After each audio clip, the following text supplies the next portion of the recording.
This is the entire story of Black Ops 7 explained from beginning to end, campaign through Season 4, and we're doing it all in under 15 minutes.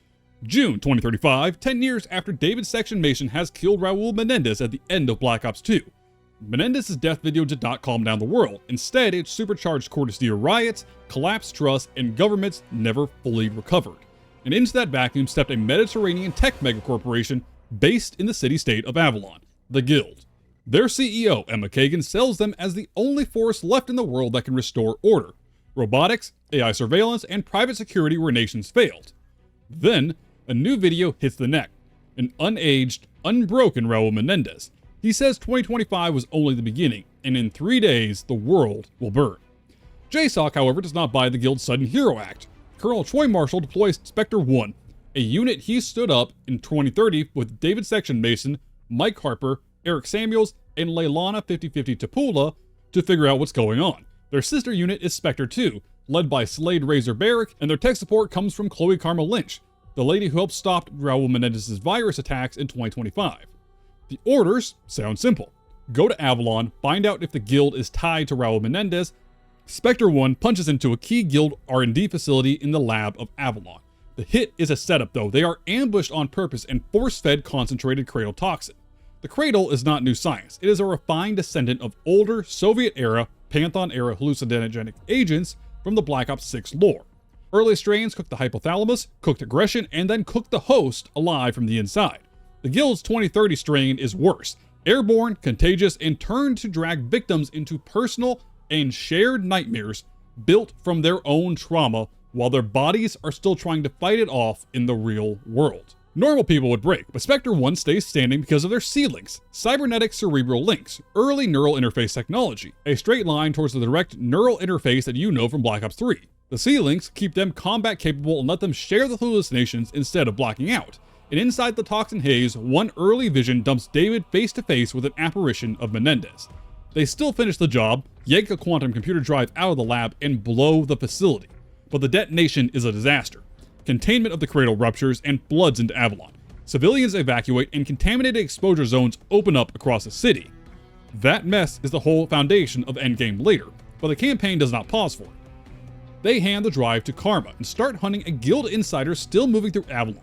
Someone who knows what is circulating in their systems and can possibly help them out. That meat does not stay real for long, because contact with the insider is the tripwire for a next Cradle exposure and a full collapse, as reality folds into a corrupted Angola jungle pulled straight from Frank Wood's scar tissue.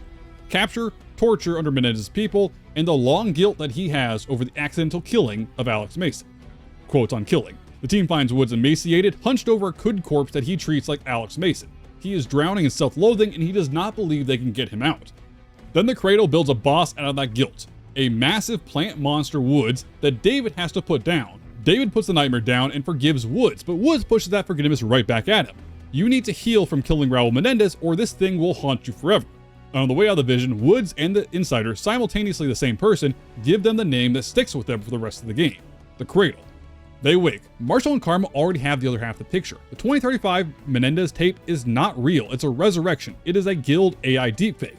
The 2025 death video was real. This one is a steering wheel. It allows them to see where to go next.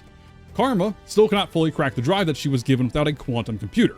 As Spectre 1 assaults Guild infrastructure across Avalon, server farms, hard nodes, and toxins fighting in their system, on the other side of the world, in the parallel lane, Spectre 2, the backup team, hits the Guild facility in Japan known as the Forge in Tokyo Bay.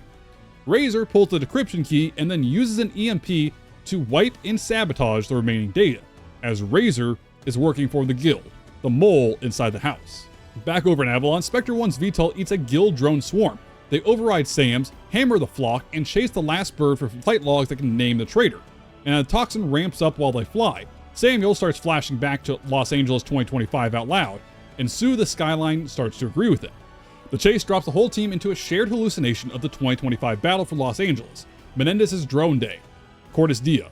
Samuel's lived on the ground protecting the president. Harper's rage over old betrayals bleeds through, and 5050 gets thrown back into Roji, Japan 2034, the night she had redlined her augments during a massacre response and paid for it with overloaded hardware. They fight through warped trauma, each one going through their own system, and still track the damaged drone into the real world. Even with Razor's wipe, Karma salvages enough to name Dr. Gideon Faulkner. the Guild bioengineer and Cradle specialist. Spectre 1 hunts him down and takes him, and he becomes the unwilling key to show how deep Emma Kagan's program really goes. Emma Kagan stops playing defense. She hits their ceilings remotely and drags David into the deepest personal nightmare of the campaign, a twisted Vorkuta, with Alex Mason cast as a cruel warden rewriting who David is. David has to fight through the overwrite, restore the real memories of his father, and reject the Cradle's attempts to author his identity. And when he comes out the other side, the full Guild endgame is on the table. Stage mass Cradle attacks around the world. They're going to be blamed on a resurrected Menendez and Cortes Dia, and the civilization will panic.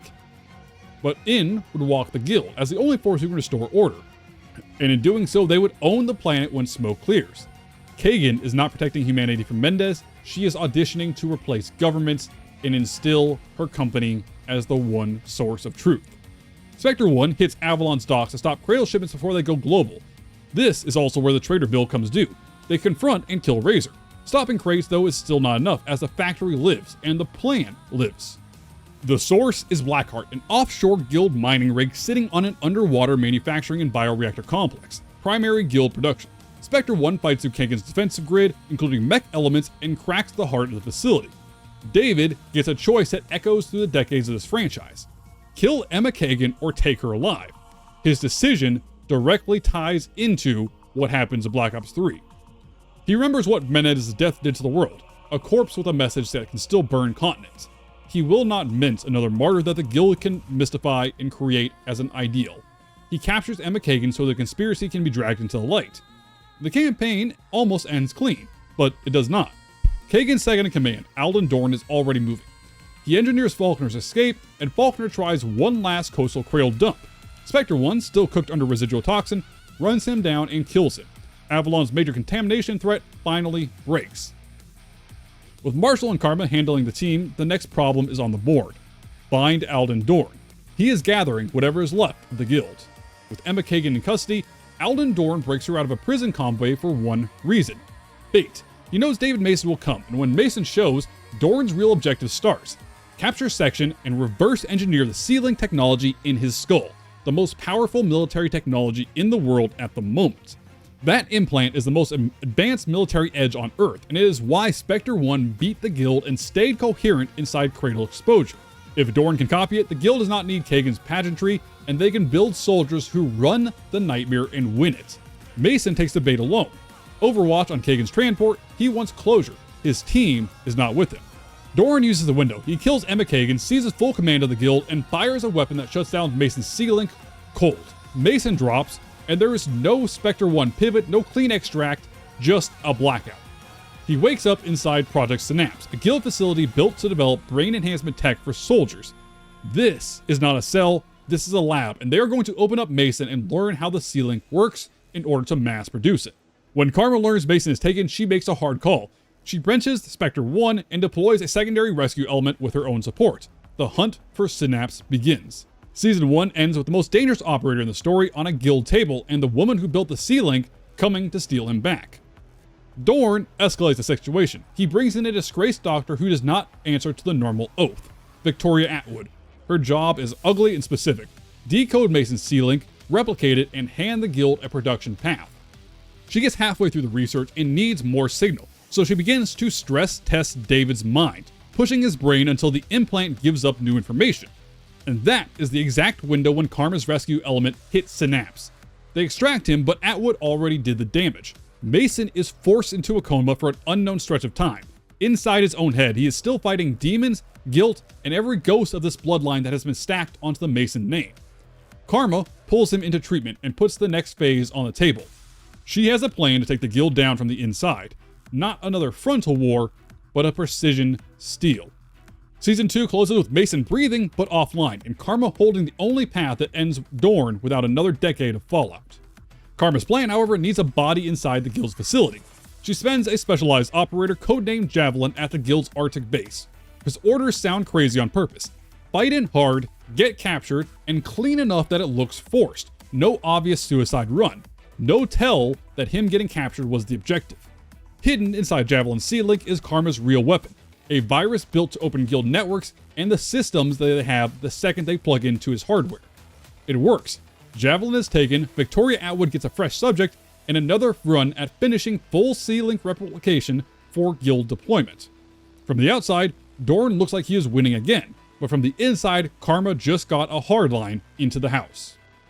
6 days, that is all it takes. Victoria Atwood finishes working on a C-Link replica and successfully implants it into a guild operative named Rook. Now Dorne has what he has wanted since Season 1, a soldier running on stolen neural tech. Dorne and Rook go hunting. Their target is Karma, the creator of the original C-Link, and their goal is to try to flip her right as she is about to arm the virus and gut the guild from the core. She does not bend. Karma triggers the C-Link virus in time, and it works well. It works too well. The strike takes down the guild's entire network and her own C-Link network with it. A dual blackout. And that crash is the miracle. As Mason comes out of his imposed coma, Dorne and Rook are captured. Up in the Arctic, Victoria Atwood is arrested and Javelin is free. For half a second, it looks like a clean win. Then Karma does the permanent thing. She deletes all of her C-Link research. Every line, every blueprint, no quiet second copy on a JSOC drive. No easy reboot of the most dangerous military interface on Earth. However, the guild is designated a hostile company. They are broken apart and sold for parts. Different corporations take different pieces. One buyer takes the largest chunk. A corporation already deep in advanced neurotechnology and AI research. When the auction ends, Coalescence is not just richer. It is the new largest corporation in the world, sitting on the guild's bone, Avalon's wreckage, and the remains of the C-Link technology the guild was researching. And with that, the guild finally dies. But a company walks away with the crown. Coalescence, a corporation directly responsible for creating the first functioning AI and direct neural interface technology that would come into play in Black Ops 3. That is the complete story of Black Ops 7 campaign through Season 4 in under 15 minutes. If this helped you catch up on the story, tell me in the comments below. Like and subscribe so you do not miss the complete next breakdown. And until next time, I am IceBurgz, your Call of Duty informant. Stay frosty.